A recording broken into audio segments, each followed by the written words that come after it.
Okay, this time we want to merge displacement and acceleration if we don't know time. But we're going to start with the same starting values here of acceleration and velocity.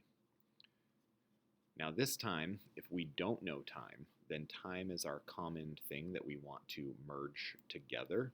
So on this side, I'm going to multiply t across and then divide by average acceleration on both sides so that I have change in velocity over acceleration equals time. And on this side, multiply t across and divide by average velocity so that we have t equals change in x over average velocity.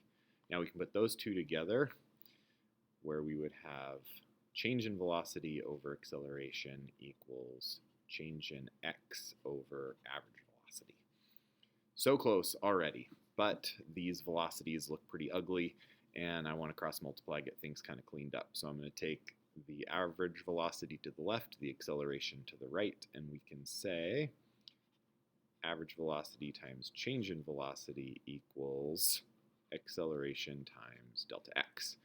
That side looks pretty clean. This side looks pretty ugly, so let's clean that up. Average velocity would be Vf plus Vi divided by 2.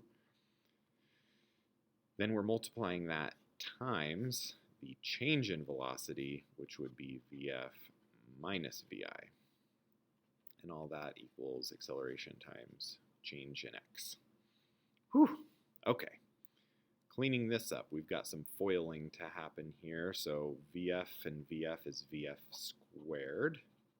Then we have a minus Vf Vi. Then the inner terms give us a plus Vf Vi, so those cancel. And then we have a minus Vi squared. Now all that was over 2, right? So that's still there, equals a delta x. We multiply our 2 across, and we take the negative Vi over, we get the most common version of this. Vf squared equals Vi squared plus 2a delta x. This allows us to connect acceleration and displacement without knowing the time.